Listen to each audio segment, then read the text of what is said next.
شريك له ونشهد أن سيدنا ومولانا محمدا عبده ورسوله. أما بعد، علماء کرام، ارباب سیاست اور قرب و جوار سے آندھرا پردیش سے آئے ہوئے لاکھوں فرزندان توحید، میں آپ حضرات کا بڑا ممنون و مشکور ہوں کہ آپ جمعیت علماء ہند کی آواز پر اپنے کاروبار اور اپنی مشغولیتوں کو چھوڑ کر دیوانہ وار اس اجتماع میں لاکھوں کی تعداد میں شرکت کے لیے تشریف لائے۔ جمعیت علماء ہند کوئی سیاسی جماعت نہیں ہے۔ اقتدار کی کرسی پر کون بیٹھتا ہے، کون جاتا ہے، کون الیکشن لڑتا ہے، کون الیکشن میں کامیاب ہوتا ہے، کون ناکام ہوتا ہے، جمعیت علماء ہند کو ملک کی آزادی کے بعد سے اس سے کوئی دلچسپی نہیں ہے۔ لیکن ہم ایک جماعت اور مذہبی جماعت ہیں۔ ہمیں ملک سے محبت ہے، ملک ہمارا ہے۔ ہمارے آباء و اجداد ہزاروں سال سے اس ملک میں رہتے چلے آئے ہیں۔ ہم ملک میں امن و امان، بھائی چارگی، محبت، ایک دوسرے کے ساتھ پیار و محبت کے ساتھ رہنے کو ترجیح دیتے ہیں، اور ہم یہ سمجھتے ہیں کہ جب تک ملک میں پیار و محبت رہے گا ملک چلے گا اور عزت و آبرو کے ساتھ چلے گا۔ اگر پیار و محبت کو آگ لگ گئی، ایک دوسرے کے دکھ اور سکھ میں شریک ہونا چھوٹ گیا، تو یہ ملک برباد ہو جائے گا، تہس نہس ہو جائے گا۔ ہم نے اسی لیے آپ کو دعوت دی تھی، اگرچہ حضرت مولانا خالد صاحب نے ملک کی آزادی کے سلسلے میں آپ کے سامنے حقائق کو رکھا ہے، آپ نے سنا ہے، لیکن یہ بات بھی بتائی کہ ہم نے دلی کے اجلاس میں یہ سمجھ کر کہ ملک کی حکومت جو یکساں سول کوڈ یعنی یونیفارم سول کوڈ کا نعرہ بلند کر رہی ہے، وہ گورنمنٹ اس وقت اپنے پیر کے اوپر کھڑی ہوئی نہیں ہے، بلکہ دو بیساکھیوں کے اوپر ہے۔ ایک بیساکھی بہار میں نتیش گورنمنٹ آئے اور دوسری بیساکھی آندھرا پردیش کے اندر چندرا بابو نائیڈو جی کی بیساکھی آئے. ہم یہ چاہتے تھے کہ ہم ان دونوں پارٹیوں کو یہ بتائیں کہ ملک کے اندر جب تک ملک کے دستور کی حفاظت نہیں کی جائے گی اس وقت تک ملک اپنے پیر پر کھڑا نہیں رہ سکتا. ہم نے ایک اجلاس بہار میں کیا یہی چیز بتانے کے لیے. ہم نے دلی کے اجلاس میں یہ بات کہی تھی کہ ہم چندرا بابو نائیڈو جی کا جو وطن ہے ہم کڑپا کے اندر اجلاس کریں گے اور اس جلسے کے اندر 5 لاکھ آدمی جمع ہوں گے. اگرچہ جمعیت علماء ہند نے آج سے پہلے کبھی ملک کی آزادی کے بعد ملک کی آزادی سے پہلے کڑپا میں کبھی کوئی ایسا اجتماع اور جلسہ نہیں کیا تھا. لیکن ہم یہ سمجھتے ہیں ہمارا عقیدہ ہے ہم اس بات کو جانتے ہیں کہ ملک کا مسلمان اپنے ملک کا وفادار ہے. وہ ملک کے اندر امن و امان کو قائم رکھنا چاہتا ہے. ہم نے 5 لاکھ آدمیوں کو دعوت دی اور آج اس جلسے میں 5 لاکھ سے زیادہ لوگ جمع ہیں. آنا جانا مشکل ہے, چلنا پھرنا مشکل ہے. مجھ کو شہر سے یہاں تک آنے میں 5 گھنٹہ لگ گیا, جبکہ کتنی گاڑیاں پولیس کی میرے ساتھ تھی. سارے راستے بند ہیں. میں یہاں آ گیا. میں خوش ہوں اس بات سے کہ آپ اتنی بڑی تعداد میں یہاں آئے. ہمارا جو جلسہ تھا, ہم نے جو بات 1 مہینے پہلے دلی میں کہی تھی وہ بات ہماری پوری ہو گئی.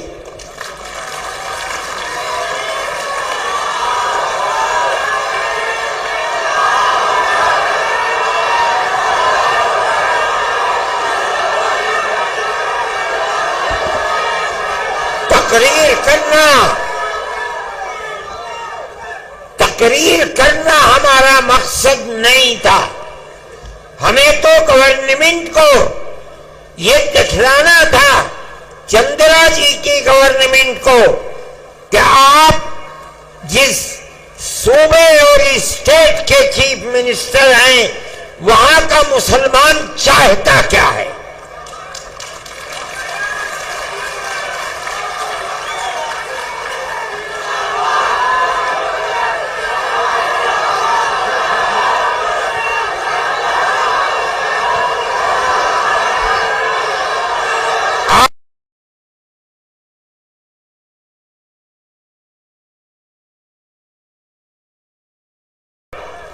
جمعیت علماء ہند کی آواز پر جمع ہو گئے. ہمارا مقصد پورا ہو گیا.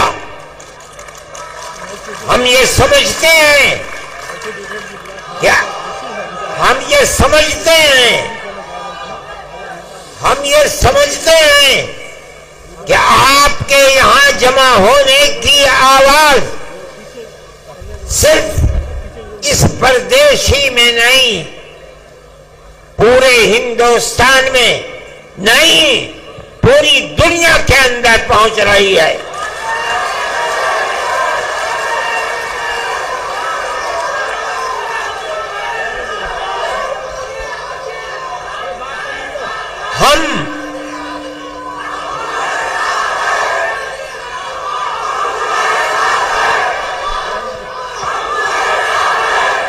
جمعیت علماء ہند،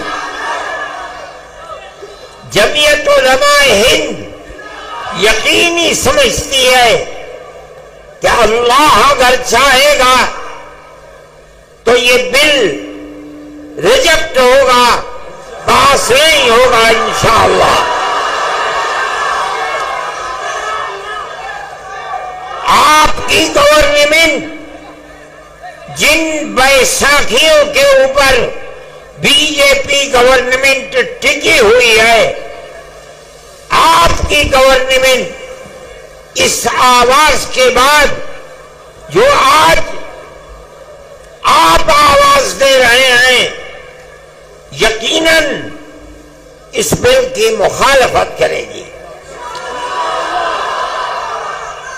ہم اس ملک کے رہنے والے ہیں، ہمارے اس ملک کے اندر کیرلا سے لے کر کشمیر تک اور منی پور سے لے کر بمبئی تک ہمارے لاکھوں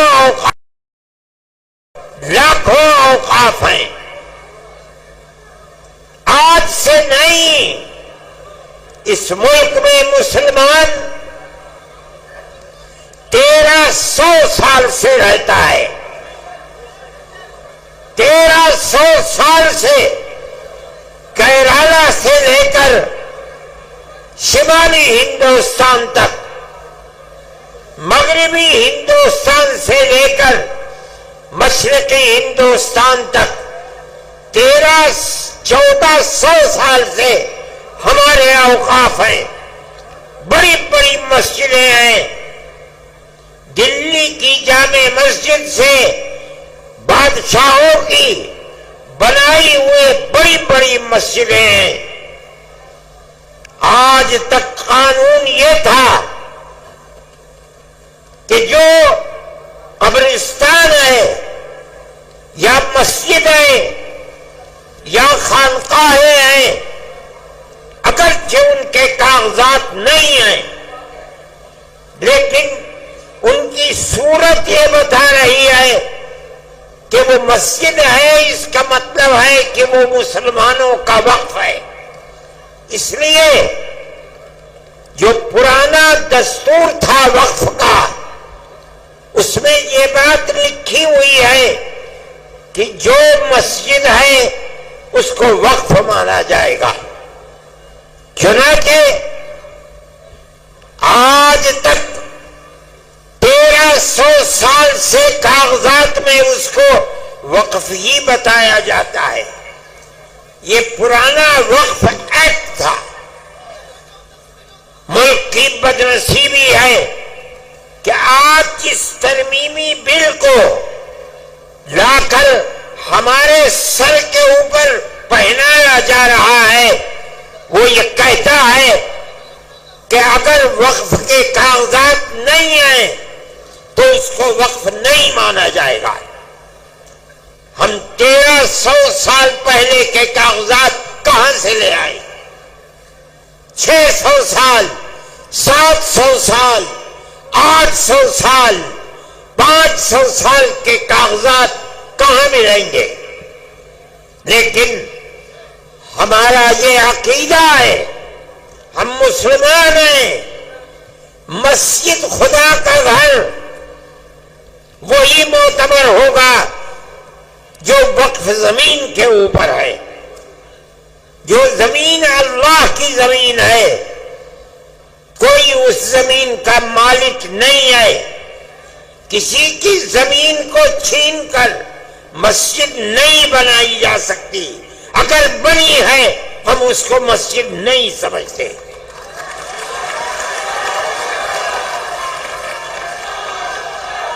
مسجد خدا کا گھر وہی ہے جو خدا کی زمین کے اوپر ہے۔ جو اللہ کی زمین پر نہیں ہے ہم اس کو مسجد نہیں مانتے۔ بابری مسجد کا مقدمہ 50 سال تک جمعیت علماء نے لڑا ہے۔ فیض آباد اجودھیا کی عدالت سے لے کر لکھنؤ تک، الہ آباد تک، اور الہ آباد سے سپریم کورٹ دلی تک کروڑوں روپیہ خرچ کیا تنہا جمعیت علماء ہند نے۔ ہم کہتے تھے کہ اکھاڑے والے یہ کہہ رہے ہیں کہ یہاں مندر تھا، بابر نے مندر کو توڑ کر مسجد بنائی ہے۔ ہم کہہ رہے تھے، ہم نے عدالتوں میں کہا، پلیٹ فارموں پر کہا، سپریم کورٹ میں کہا کہ اگر یہ قانوناً ثابت ہو جائے کہ بابر نے مندر کو توڑ کر رام مسجد بنائی ہے، ہم چھوڑ دیں گے۔ لیکن اللہ کو کچھ اور منظور تھا۔ مسجد کی کھدائی ہوئی، کوئی چیز نہیں ملی۔ جب سپریم کورٹ کا فیصلہ آیا تو مکمل فیصلہ ہے، لکھا ہوا، اعلان ہوا اس کا کہ مسجد اپنی جگہ پر مسجد ہے، کسی مندر کو توڑ کر مسجد نہیں بنائی گئی۔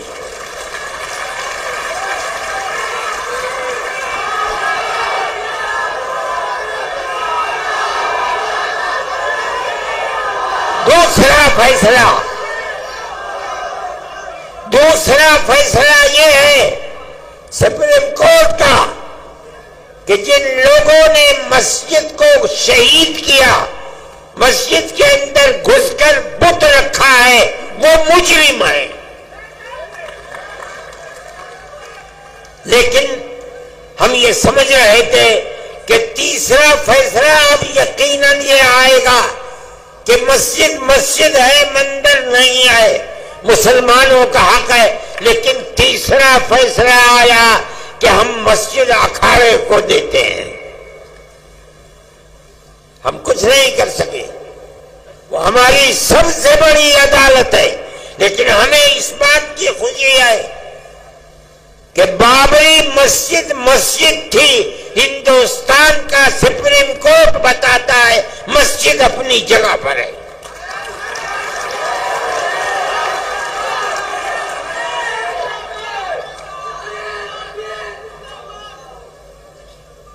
آج اس کو مندر بنا دیا، لیکن پوری بی جے پی اس کو اپنے الیکشن کا معیار نہیں بنا سکی۔ بے آباد ہے۔ اجودھیا کو یہ سمجھا جا رہا تھا کہ وہ ملک کی مذہبی دارالسلطنت بن جائے گا، لیکن کوئی نہیں، نہ آنے والا نہ جانے والا۔ میرے بھائی، جمعیت علماء ہند ملک کے اندر امن و امان کو قائم رکھنا چاہتی ہے۔ ہم سڑکوں پر نہیں اترے، ہم نے کوئی احتجاج نہیں کیا۔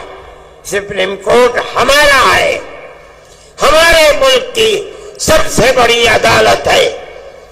ہم یہ سمجھتے ہیں کہ اس کا یہ فیصلہ، اگرچہ بابری مسجد اکھاڑے کو دے دی گئی، لیکن اس کا یہ فیصلہ کہ مسجد اپنی جگہ پر ہے، مندر توڑ کر نہیں بنائی گئی، ساری دنیا جو چاہے کہے، ہم کہتے ہیں کہ ہم جیت گئے، ہم ہارے نہیں ہیں۔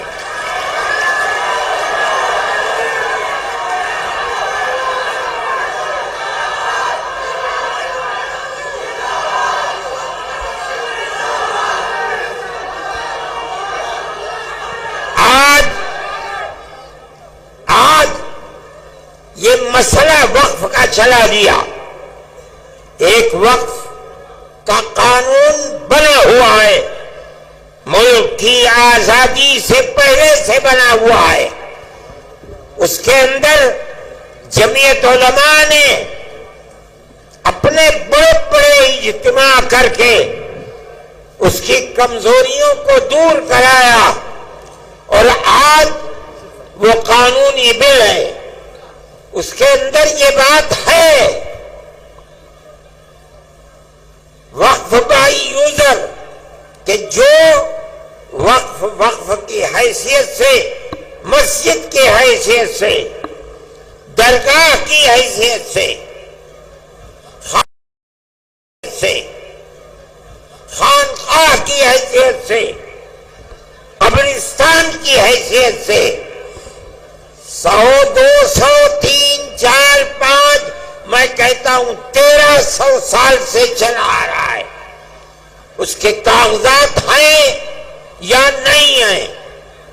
چونکہ اس کی صورت وقف کی ہے، اس کی صورت عبادت گاہ کی ہے، سینکڑوں سال پرانا ہے، اس لیے اس کو وقف ہی مانا جائے گا۔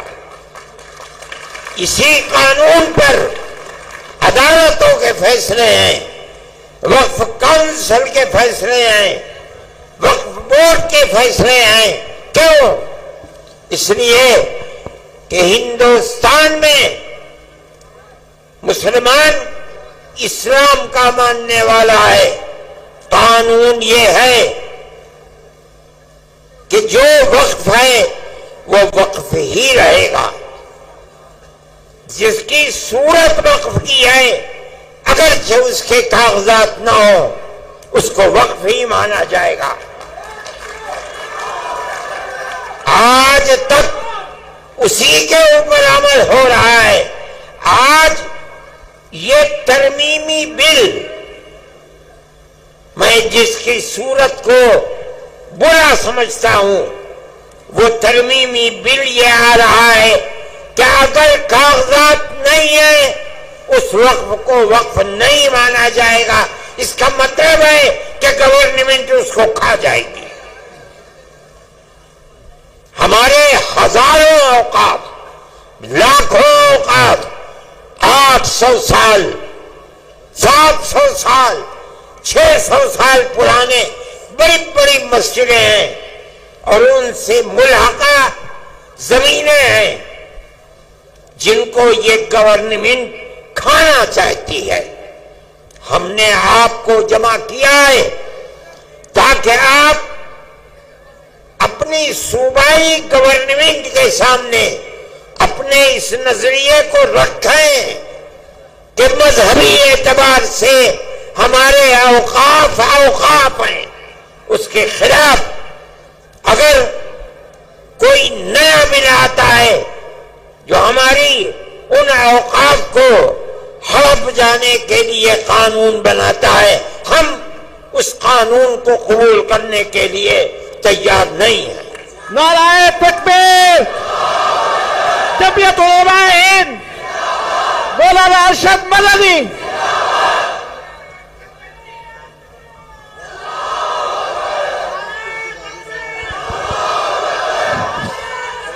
اب میں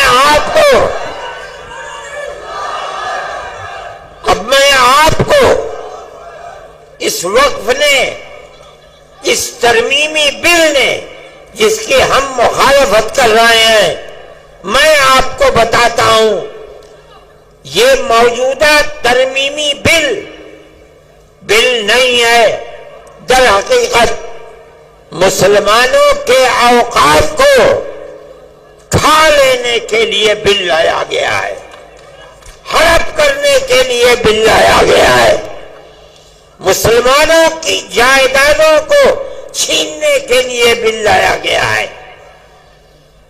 دیکھیے آج تک ہندوستان میں جہاں بھی وقف بورڈ ہے، اس وقف بورڈ کے جتنے ممبر ہوتے ہیں وہ ممبر گورنمنٹ کے بنائے ہوئے نہیں ہوتے، بلکہ ان ممبروں کا الیکشن ہوتا ہے، لیکن وہ سارے ممبر مسلمان ہوتے ہیں۔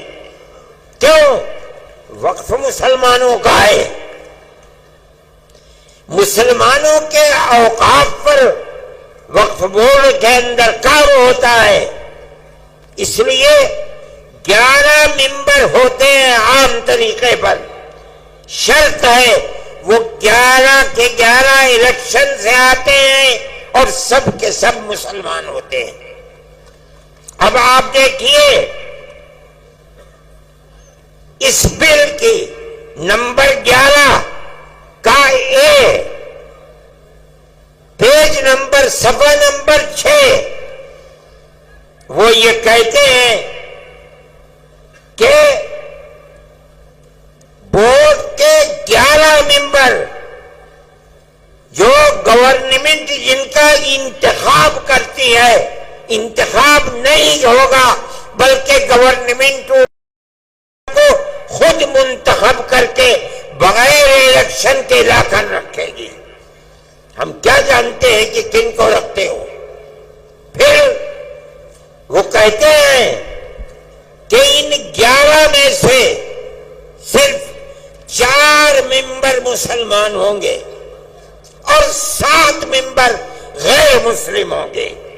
وقف ہمارا ہے، ہمارے باپ دادا کا ہے، ہماری زمینیں ہیں۔ وہ جو 7 ممبر زیادہ ہیں اور وہ مسلمان نہیں ہیں، وہ کیا جانے کہ وقف کی حفاظت کس طرح ہوگی۔ اس کا مطلب ہے کہ گورنمنٹ صوبائی گورنمنٹ ہے، اس کو کھانا چاہتی ہیں۔ ہمارے وقف ہیں، ہمارے باپ دادا کے وقف ہیں، جن کی تعداد 11 ہے، اس 11 میں سے صرف 4 مسلمان ہوں گے، باقی سب کرسچن، ہندو اور کون کون ہوتے ہیں۔ مگر سوال یہ ہے کہ ہمارا وقف کس طرح محفوظ رہ سکے گا؟ ہم نے چیئرمین کے سامنے یہ بات کہی، پورا بورڈ تھا 32-33 پارلیمنٹ کے ممبروں کا، ہم نے ان کے سامنے کہا کہ آج تک شرط ہے کہ سارے ممبر مسلمان ہوں گے، اس لیے کہ وقف مسلمانوں کا ہے، غیر مسلم کیسے آئیں گے؟ وہ کہتے ہیں نہیں، اس نئے وقف کو کہا جاتا ہے گورنمنٹ کی طرف سے کہ ہم اوقاف کی حفاظت کے لیے یہ ترمیمی بل لائے ہیں۔ ہم کہتے ہیں کہ تم اوقاف کی جڑ کھودنے کے لیے لا رہے ہو۔ ہم اسی لیے کہتے ہیں کہ مسلمان اس ترمیمی بل کی تائید نہیں کر سکتا۔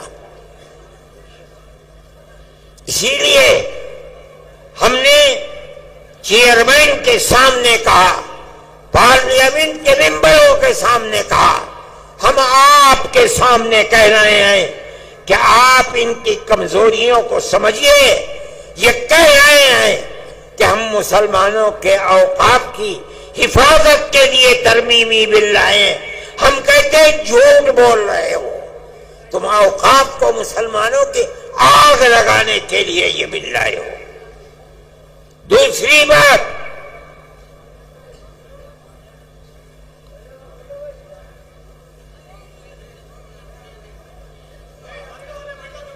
وقف کونسل کے اندر یہ دفعہ نمبر 9 بل کی صفحہ نمبر 5، سینٹرل وقف کونسل، اس کے 22 ممبر ہوں گے۔ یہ دوسری چیز ہے، ان 22 ممبران کے اندر وہ کیا کہتے ہیں؟ نمبر 1 9B کہتے ہیں 3 ممبران پارلیمنٹ ہوں گے۔ ان کا مذہب کیا ہوگا؟ کچھ نہیں ہے۔ پھر فرماتے ہیں 2 جج ہوں گے، مذہب کی کوئی قید نہیں، 3 اور 2 5۔ 1 وکیل ہوگا جس کو گورنمنٹ لے کر آئے گی، مذہب کی کوئی قید نہیں۔ 6 4 وقف کے ماہر ہوں گے، مذہب کی کوئی قید نہیں۔ 6 اور 4 10 مرکزی حکومت کا ایک ملازم ہوگا، مذہب کی کوئی قید نہیں ہے۔ 11 اور ایک انچارج اس کا یونین منسٹر ہوگا، 12، کوئی قید نہیں۔ اور پھر لکھتے ہیں 9C کے اندر 10 مسلمان ہوں گے۔ آپ کیا سمجھے؟ مسلمانوں کا وقف بل ہے جس کو لا رہے ہیں، لیکن اس کے اندر 10 مسلمان اور 12 غیر مسلم ہیں۔ مسلمانوں کی تعداد کم کیوں ہے؟ اگر ووٹنگ ہوگی اکثریت کدھر جائے گی؟ وقف ہمارا ہے، ہمارے باپ دادا کا ہے۔ جس طرح ملک کی آزادی کے بعد سے آج تک وقف کونسل کے اندر، وقف بورڈ کے اندر سب کے سب ایک یونین منسٹر کے علاوہ سارے مسلمان ہوتے تھے۔ گورنمنٹ کی طرف سے ان کو داخل نہیں کیا جاتا تھا، ان کا الیکشن ہوتا تھا۔ آپ کو وہ قانون کیوں خلاف لگتا ہے؟ ہمارے باپ دادا کا وقف ہے، مسلمان اس کے انچارج ہوں گے، مسلمان ان کے اپنے اوقاف کے رکھوالے بنیں گے۔ ہم اسی لیے اس کی مخالفت کرتے ہیں۔ اور آگے چلیے، فرماتے ہیں وقف کے بارے میں میں مختصر کر کے بتاتا ہوں۔ وقف کے ہونے یا نہ ہونے کا فیصلہ وقف بورڈ کیا کرتا ہے۔ یہ پرانے وقف بورڈ کے دستور کی 40ویں دفعہ ہے کہ کوئی زمین ہے، عمارت ہے، اس کو لایا گیا کہ یہ وقف کی عمارت ہے، اس کا فیصلہ کون کرے گا؟ وقف بورڈ کرے گا۔ یہ جو موجودہ ترمیم ہے اس کا دفعہ نمبر 20 صفحہ نمبر 9 یہ کہتا ہے کہ ہم دفعہ 40 کو ختم کرتے ہیں۔ کیا مطلب؟ بورڈ کو یہ اختیار نہیں ہے کہ وہ کسی چیز کے وقف ہونے کا فیصلہ کرے۔ یہ فیصلہ ہمارا ہوگا، گورنمنٹ فیصلہ کرے گی یا کلکٹر فیصلہ کرے گا، وقف بورڈ فیصلہ نہیں کرے گا۔ وقف بورڈ کے ناک، کان، ہاتھ، پیر کاٹ دیے گئے۔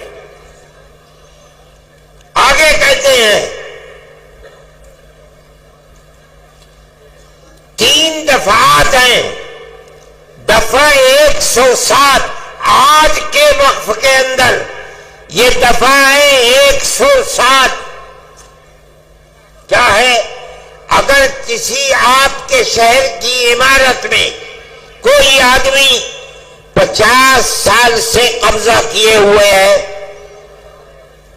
اتنے لمبے اتنا حق ہو گیا کہ اب اس جائیداد کو جو چھوڑا نہیں سکتا، یہ قانون ہے 1963 کا۔ لیکن جو پرانا وقف بورڈ تھا اس کے اندر یہ بات تھی کہ اگر یہ جائیداد وقف جائیداد ہے تو وقف بورڈ اس کو چھوڑا سکتا ہے۔ میری اور آپ کی اگر اپنی جائیداد ہے اور آدمی 50 سال سے 60 سال سے اس میں رہ رہا ہے، ہم اس کو نہیں چھوڑا سکتے۔ لیکن اگر وہ جائیداد وقف جائیداد ہے اور اس جائیداد پر کسی نے قبضہ 50 سال سے 60 سال سے کر رکھا ہے، وقف بورڈ کو یہ اختیار حاصل ہے، کورٹ میں جائے اس کو چھوڑنا پڑے گا۔ کیوں؟ یہ وقف جائیداد ہے۔ آج یہ قانون اس نئے قانون کے اندر دفعہ 107 کو ختم کرتے ہیں اور کہا جا رہا ہے کہ ہم یہ لا رہے ہیں اوقاف کی حفاظت کے لیے. ایسا جھوٹ بولا جا رہا ہے. یعنی اگر وقف مقبرے کے اوپر، مان لیجئے مسجد کے اوپر، پنجاب میں مسجدوں کے اندر لوگ رہتے ہیں، مسلمان چلے گئے، اس قانون کے اعتبار سے اگر وقف بورڈ جائے اور جا کر یہ کہے کہ اس مسجد کو خالی کرو، پرانا وقف قانون کہتا ہے خالی کرنا پڑے گا، لیکن یہ کہتا ہے کوئی ضرورت نہیں ہے، اس نے ہمارے وقف کو کھا لیا. اور آگے چلیے، دفعہ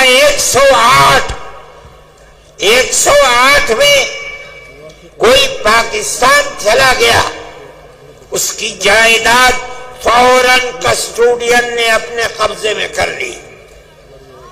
آپ لوگ بھی جانتے ہوں گے، جو لوگ گئے ہیں ان کی جائیدادیں کسٹوڈین میں چلی گئی، لیکن اگر وہ وقف کر کے گیا ہے تو وہ وقف کسٹوڈین میں نہیں جائے گا.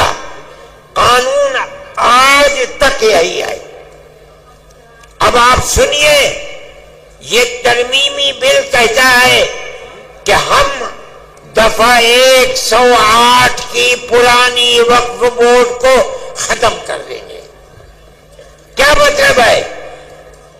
ساری ان کی دی ہوئی مسجدیں، جائیدادیں، اگر آج تک ان کے اوپر کسٹوڈین کا قبضہ نہیں ہے، اس ترمیمی بل کے آنے کے بعد سب کسٹوڈین قبضہ کر لے گی، چاہے وہ مسجد ہو چاہے قبرستان ہو. میرے بھائی، میں یہ آپ کو اس لیے بتا رہا ہوں کہ اگر آپ کے صوبے سے اس کی تائید ہوتی ہے تو اس کا مطلب یہ ہے کہ وہ زمینیں، وہ مقبرے، وہ درگاہیں جو آج تک وقف کے اندر داخل تھیں، اب وہ وقف سے نکل جائیں گی. ہم اسی بنیاد پر کہتے ہیں آپ حضرات کی یہ آواز جو آج اس میدان سے ابھر رہی ہے، انہی بنیادوں کے اوپر ہم کہتے ہیں کہ وہ آواز اس وقف کے ترمیمی بل 2024 کے خلاف یہ آواز اٹھنی چاہیے. جمعیت علماء ہند، میں نے آپ سے کہا تھا کہ ایک مذہبی جماعت ہے، ہمارا سیاست سے کوئی تعلق نہیں ہے. ہم آپ کی گورنمنٹ سے، صوبائی گورنمنٹ سے یہ کہتے ہیں کہ مسلمان، پورے ملک کا مسلمان یہ سمجھتا ہے کہ یہ وقف ترمیمی بل مسلمانوں کے اوقاف کو برباد کرنے کے لیے، ہڑپ کرنے کے لیے، جو چند مثالیں میں نے آپ کو بتائی ہیں، یہ تو 3 صفحے ہیں ہمارے. آپ اس کے خلاف اپنی رائے کو متحد کریں. میں یہ سمجھتا ہوں کہ آپ کے اس جمع غفیر کے جمع ہو جانے کے نتیجے میں یقیناً یہ آواز ارباب اقتدار کے کانوں تک پہنچے گی انشاءاللہ. اور یہ بات ہوگی کہ بی جے پی گورنمنٹ کے اس مسلمانوں کی جائیداد کو آگ لگانے اور کھانے والے بل کی مخالفت کی جائے گی. جمعیت علماء ہند آج کے وہ حالات جو اس دنیا کے اندر ہیں یا ملک کے اندر ہیں، ان کو بڑے گہرے طریقے پر دیکھتی ہے. ملک کے اندر جو بات چیت چل رہی ہے فرقہ پرستی کی، چاہے وہ مکانوں کے اوپر بلڈوزر چلنے کی بات ہو، یا آسام کے اندر مسلمانوں کو ملک کے اندر رہنے کے حق سے محروم کرنے کی ہو یا مسلمانوں کے مدرسوں کو بے بالو پر کرنے کی ہو، جمعیت علماء ہند ان تمام چیزوں کی مخالفت کرتی ہے۔ اسی طرح ہم فلسطین کے مسئلے کو، اگرچہ ہمارے ملک کے پرائم منسٹر نے پہلے دن یہ بات کہی تھی کہ فلسطین کے لوگ دہشت گرد ہیں، میں نے اس وقت یہ بات اخبارات میں دی تھی اور میڈیا کے اندر دی تھی کہ مجھے افسوس ہے کہ ارباب اقتدار یہ نہیں جانتے کہ مسئلہ کیا ہے۔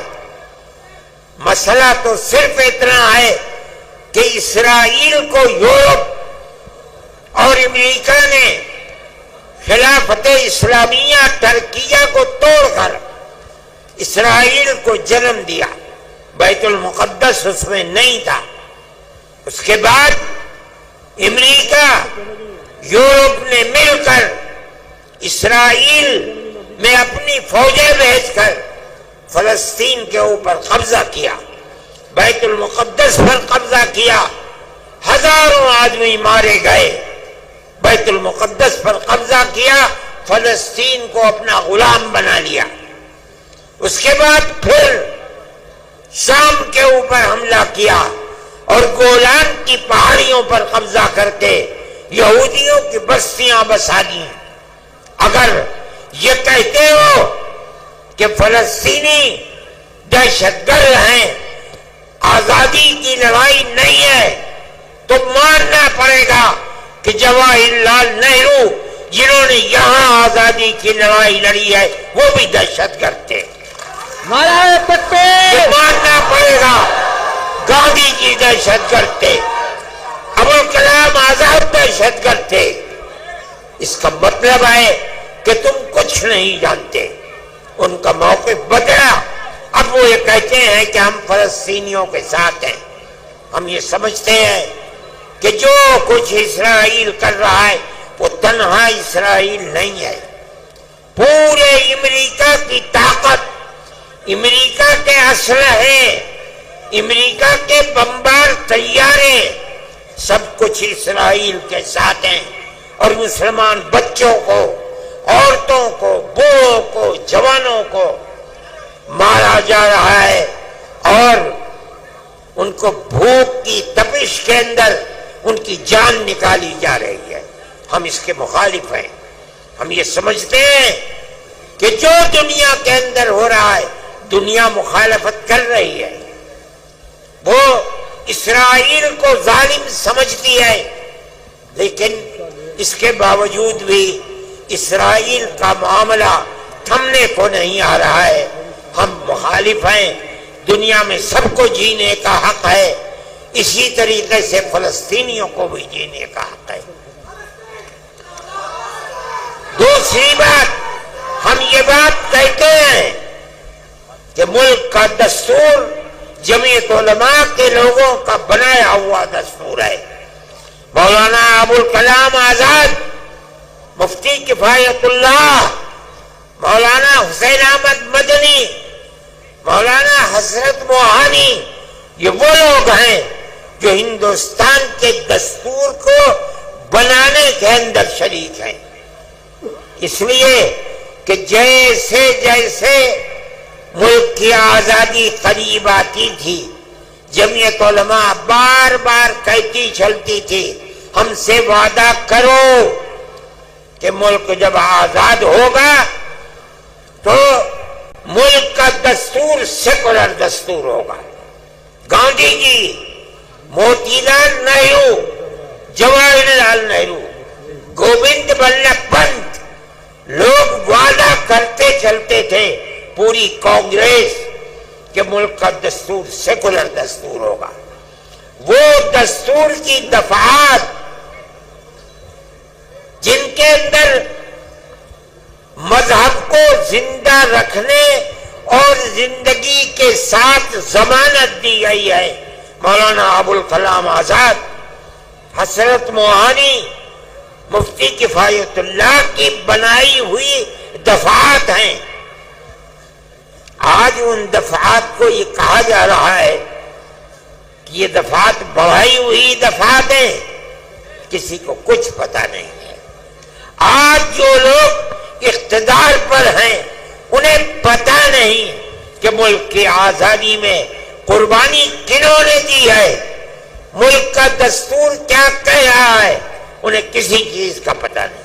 مجھے حیرت ہوئی جس دن پٹنے میں ہمارا جلسہ تھا, مجھے لوگوں نے پرائم منسٹر کا ویڈیو سنایا جس میں پرائم منسٹر یہ کہہ رہے تھے کہ ہندوستان کے دستور کے اندر کہیں وقف کا ذکر نہیں ہے.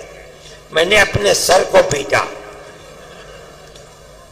ملک کا وزیر اعظم یہ کہتا ہے, اس کا مطلب یہ ہے, میں نے کہا کل کو تم کہنے لگو گے کہ ملک کے دستور کے اندر حج کا کوئی ذکر نہیں ہے, پرسوں وہ کہو گے کہ ملک کے دستور میں نماز کا کوئی ذکر نہیں ہے, اگلے دن کہو گے کہ ملک کے دستور میں روزے کا کوئی ذکر نہیں, مسجد کا کوئی ذکر نہیں. ارے اللہ کے بندے, اسلام اور مذہب کی ضمانت ملک کے دستور میں دی گئی ہے. یہ ہمارا مذہب ہے.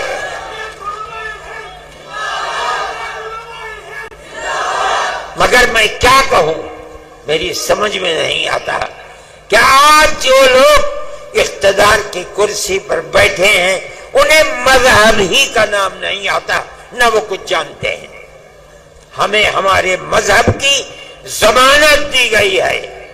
ہم اس ملک میں زندہ ہیں, یہیں مریں گے, یہیں پیدا ہوئے ہیں.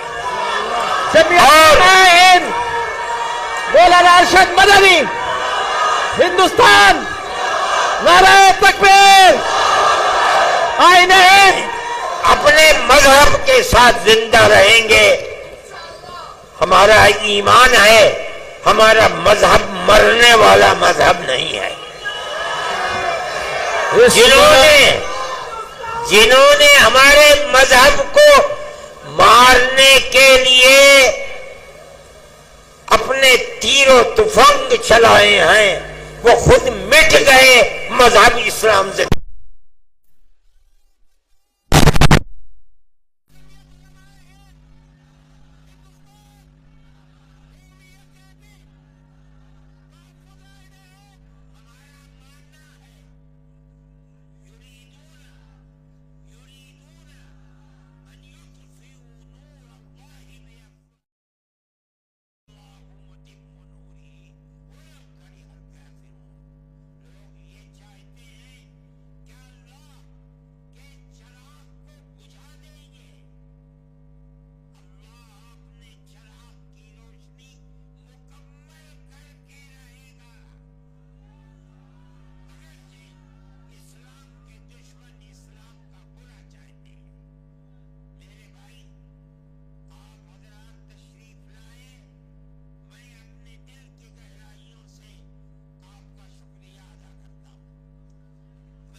اپنی طرف سے طاقت پیدا کر دی یہ اللہ کا احسان ہے.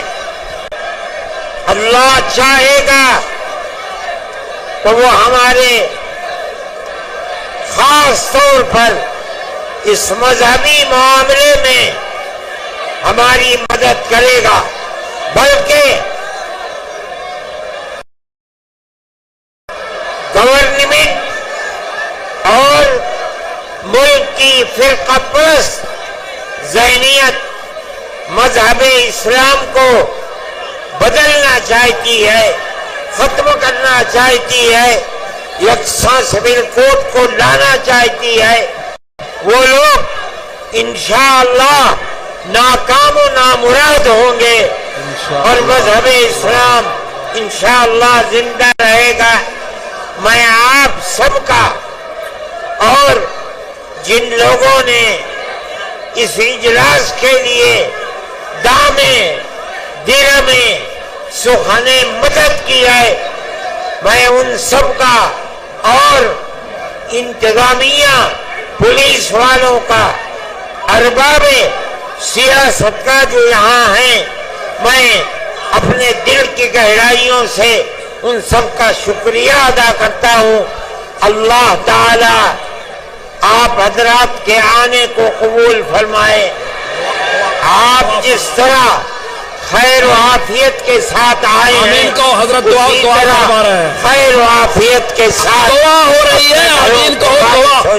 دعا ہو رہی ہے. سکون سے آمین کہیں. جہاں جہاں ہمارے والنٹیئر اور پولیس والے ہیں وہ اپنا محاذ سنبھال لیں تاکہ مجمع سکون سے نکل جائے. حضرت دعا فرما رہے ہیں. اللہم انا نشہدک انت آمین اللہ آمین لا الہ الا انت آمین. انت الاحد